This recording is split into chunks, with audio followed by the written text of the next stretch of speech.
Okay, part four in this whole complete nutty series at this point. It's still the 22nd of October, 2023. The time index right now is, well, practically 6 o'clock in the morning for a Sunday. We were John C. Roseman, California. The Diary of the Griever named John Weaver, which is me. Facades and veneers.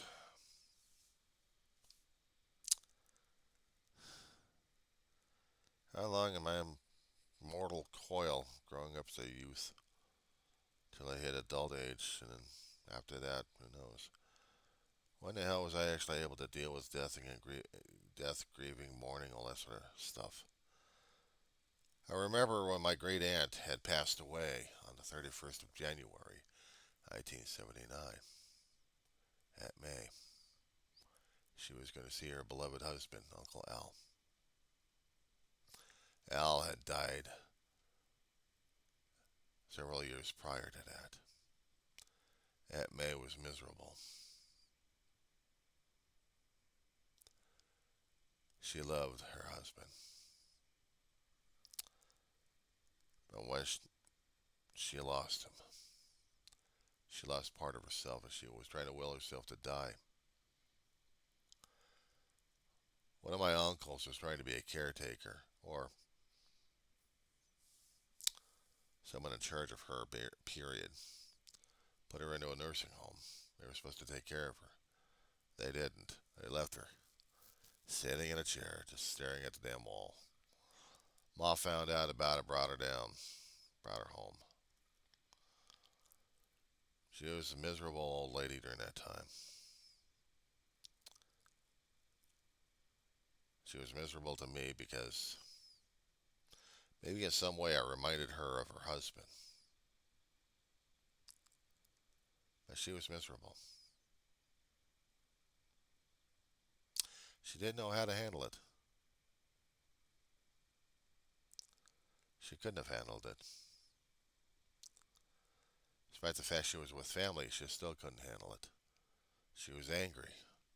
Angry at God for taking away Uncle Al. Angry that she wasn't taken as well to be with Uncle Al. And she was angry seeing that this young kid who was always hanging around her and climbing up on her lap and holding her face and telling her, I don't care how mean you get, I'll always love you, Aunt May. That was about 1 or 2 years later that she passed away after that. But we had fun.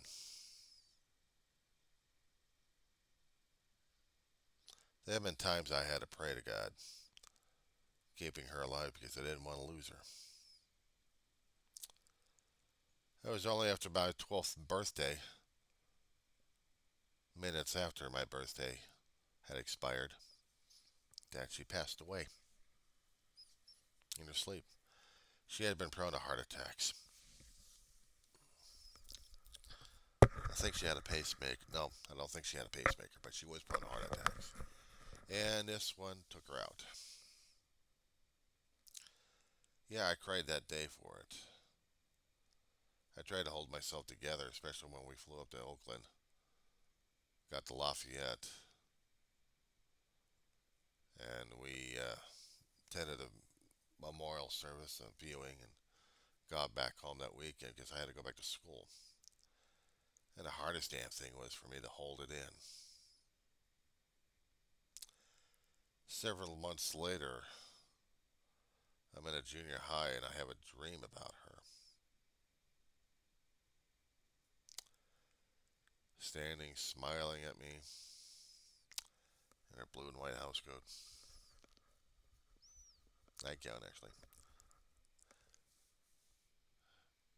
That image stayed with me for the rest of my life. But during that day, when I got it, in that dream, I was crying my eyeballs out and I couldn't explain it to anybody except when I got home. I mourned that day. After that, I don't know what the hell I remembered because I had to go back to school and still stick with it. Years later, my mother and I and my brother taking care of our grandmother who had a stroke for a few years, bedridden. Half her brain was there, and the other half wasn't. I mean, I did grieve during that time, but I didn't grieve as hard or as long, and I should have. I didn't. I was hardening myself, I guess. I've lost pets. They hurt. I've lost cousins. I've lost aunts and uncles, and yeah, that hurt. And I still had a struggle for survival on that one.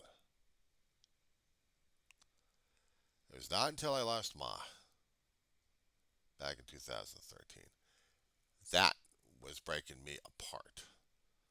If I had already been fractured a long while ago, that's one thing, but this one was just breaking the blocks. And then there was Dee, and then there was little boy, my dog, and then Big Brother, all within a 10-year period of each other. Yeah, that still hurts. That royally hurts. I said before I was still struggling through college. I'm 57 years old, so I've been at it for about 7, 8 years. 2 classes at a time, thought I could deal with this. Till you lose a brother at the same time, you deal with family emergencies at home, such as bug invasion, rent, rent situation, otherwise it'd be tossed out of my ear. COVID kicks in, and I struggle, but I'm still here, still going to college, still hurt like a son of a bitch.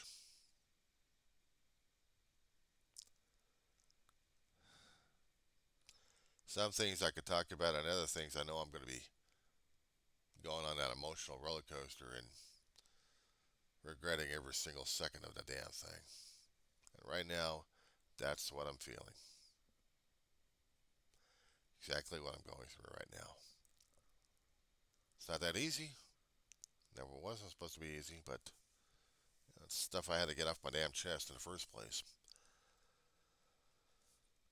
I'll probably relabel this videos after I get them loaded up. I'll probably have to do it a little bit later today. Right now, right now. My head is not in the game, it should be. I'm feeling myself going under the coaster right now, and it's going to break me down even further.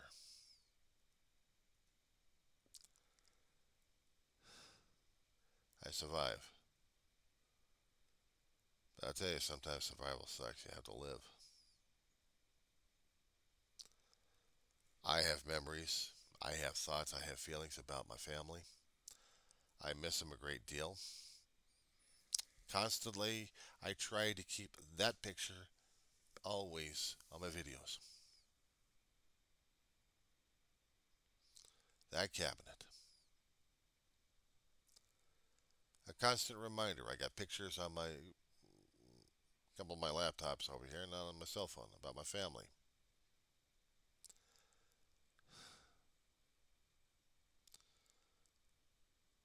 A lot of reasons. Still, still says one thing. I missed the crap out of them.